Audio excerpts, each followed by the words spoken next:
Ce segment d'émission vous est présenté par la Corporation Mobilis.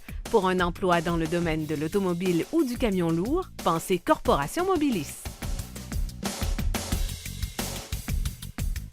Voilà de retour à Virage et je suis maintenant en compagnie de M. Robert Poetti, qui est président-directeur général de la Corporation des concessionnaires à la provinciale. Bienvenue à Virage. Merci. Bonjour à vous. Alors, M. Poetti, content de vous recevoir ici à Virage. Ça fait presque un an que je pense que vous débutiez à la Corporation.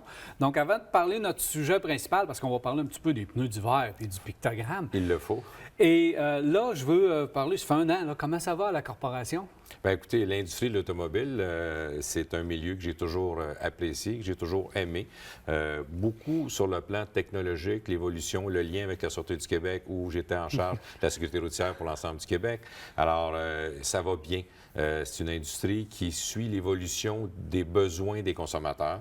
Donc, quand je disais tantôt des voitures plus écologiques, des voitures aussi électriques, des voitures avec un niveau de sécurité beaucoup plus avancé qu'on avait les dernières années. Donc, à partir de là, pour moi, c'est un milieu qui me plaît. 40 000 emplois directs au Québec, partout sur le territoire du Québec. Donc, aussi, ça me rejoint parce que, oui, les grandes villes, on vit à l'intérieur des grandes villes, mais le Québec vit en région aussi, là. Il faut vraiment s'en rappeler. Vous avez des concessionnaires sur l'ensemble du territoire du Québec.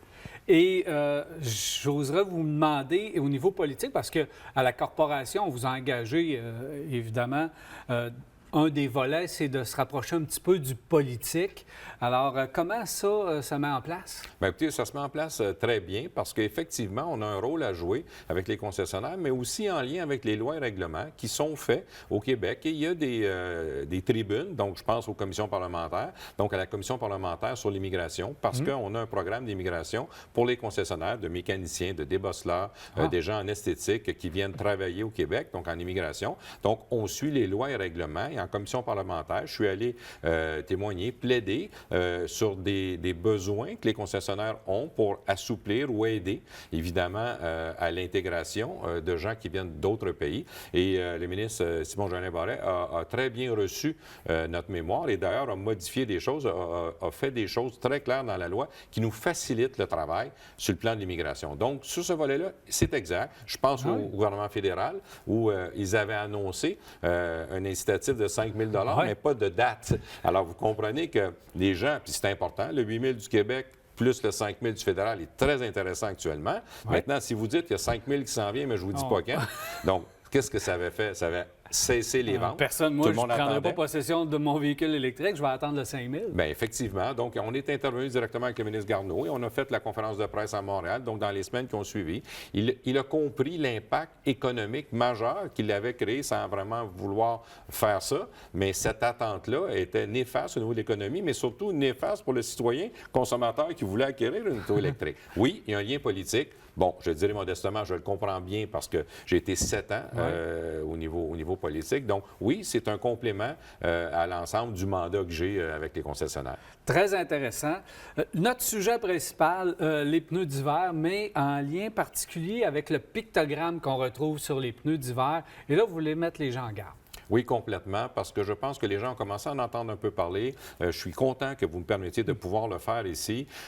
Il faut savoir, bon, cette année, il y a une légère différence, parce que les gens l'ont compris, mais rappelons-le, 1er décembre au lieu du 15 décembre, donc vous devez avoir vos pneus d'hiver au Québec. Vous savez, depuis longtemps, on a compris au Québec qu'un pneu d'hiver, conçu pour l'hiver, a des spécificités différentes d'un pneu d'été. Et l'inverse est exact aussi, ou si vous roulez avec un pneu d'hiver en été, parce que la chaleur est là, sans être un grand technicien ou un scientifique, vous savez que vous allez user votre pneu beaucoup plus vite, beaucoup plus rapidement. Il s'est passé récemment de grandes entreprises de pneus qui ont sorti un pneu avec le pictogramme, évidemment, hivernal, mais qui est un pneu 4 saisons. Est-ce que c'est illégal? Compromis, la réponse, c'est pas illégal parce qu'il correspond au pictogramme qui a été fait par Transport Canada. Maintenant, la question à se poser, quelles sont les règles qui entourent pourquoi qu'un pneu avec le pictogramme d'hiver serait un bon pneu d'hiver? La réponse, c'est non. C'est pas nécessairement un bon pneu d'hiver. Et je pense qu'ici au Québec, on a compris ça fait longtemps. Maintenant, si je pense à une personne qui quitte à l'automne ou à cette période-ci de l'année ou le 10 décembre, aurait un pneu 4 saisons pour s'en aller en Floride pour passer l'hiver et revenir, dans ces circonstances-là, on pourrait penser que ce pneu-là pourrait faire l'affaire. Maintenant, avec nos hivers rigoureux qu'on a, il est clair et certain, et l'ensemble des concessionnaires vont vous le dire, un pneu d'hiver doit être reconnu pour ses capacités et demandez-le comme citoyen, demandez à votre concessionnaire d'équiper votre véhicule avec, évidemment, le bon pneu pour votre véhicule pour la saison d'hiver et d'été. Il y a une nette nuance entre les deux et le pneu 4 saisons, depuis longtemps au Québec, n'est pas recommandé pour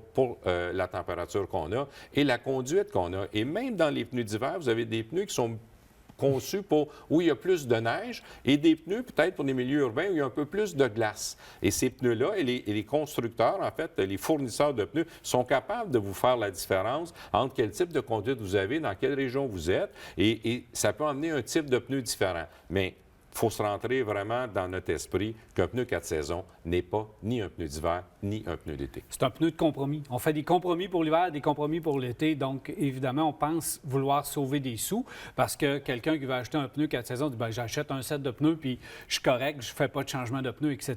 Mais il faut se rendre compte que le pneu va être moins efficace dans toutes les circonstances. À mon avis, je ne crois pas qu'on peut faire de compromis sur la sécurité. Et voilà, ça, c'est bien dit.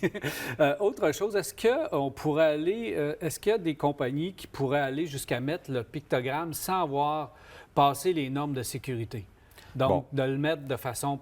Frauduleux, il faut dire le mot, c'est frauduleux. Ouais, en fait, ça serait tout à fait illégal, frauduleux. Et on a des discussions actuellement avec Transport Canada parce qu'on veut vraiment expliquer à l'ensemble des concessionnaires, mais aussi aux citoyens, aux consommateurs, quelles sont les règles qui entourent, évidemment, ce pictogramme-là? Alors, ce qu'on entend actuellement, c'est peut-être pas aussi avancé qu'on le croyait en disant, j'ai le pictogramme, donc je peux mettre ce pneu-là, donc il est sur un pneu 4 saisons, puis il est accepté. Donc, on re-questionne la validité de la compréhension qu'on avait de la qualité d'un pneu d'hiver. Maintenant, lorsqu'on parle de fraude, c'est une autre chose. Et là, évidemment, je ne veux pas faire de mauvaise publicité pour un pays ou un autre, mais on sait qu'il y a certains pneus de catégorie, évidemment, qui viennent de la Chine, qui ne sont pas des pneus légaux, dans lesquels il semblerait qu'on pourrait retrouver le pictogramme hivernal. Ça veut dire que dans ce cas-ci, c'est complètement frauduleux et illégal.